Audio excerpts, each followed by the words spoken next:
તો વિધાનસભાના સત્રમાં જમીન સુધારા વિધેયક રજૂ થશે। સૌરાષ્ટ્ર ગરખેડ ગણોત વહીવટ પતાવટ વિધેયક રજૂ થશે। સૌરાષ્ટ્ર ગરખેડ સુધારા વિધેયકમાં કલમ 75માં સુધારો કરાશે।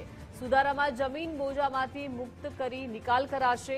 અગાઉ કલમ 75માં સુધાર વિધેયક મુલતવી રખાયો હતો અને હવે આ કલમ 75માં સુધારો કરાશે। વધુ માહિતી સાથે સંવાદદાતા નિકુંજ જોડાયેલા છે। નિકુંજ, વિધાનસભાના સત્રમાં જમીન સુધારા વિધેયક રજૂ થશે, શું માહિતી?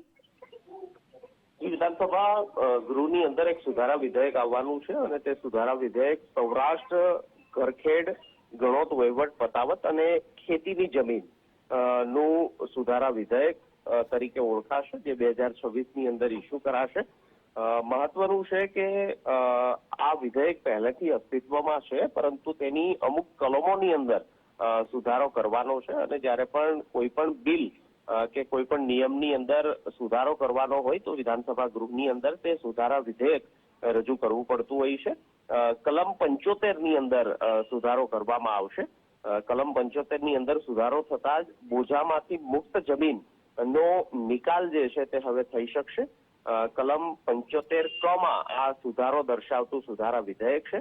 મહત્વનું છે કે અગાઉ આ સુધારા વિધેયક ચોમાસુ સત્ર દરમિયાન લાવવાનું હતું, પરંતુ તે મુલતવી રાખવામાં આવ્યું હતું ને હવે વિધાનસભાના બજેટ સત્રની અંદર આ સુધારા વિધેયક જે છે તે રજૂ કરવામાં। જેની કુંજ આપ જોડાયેલા રહેજો અને વિગતો આપની પાસેથી મેળવીશું।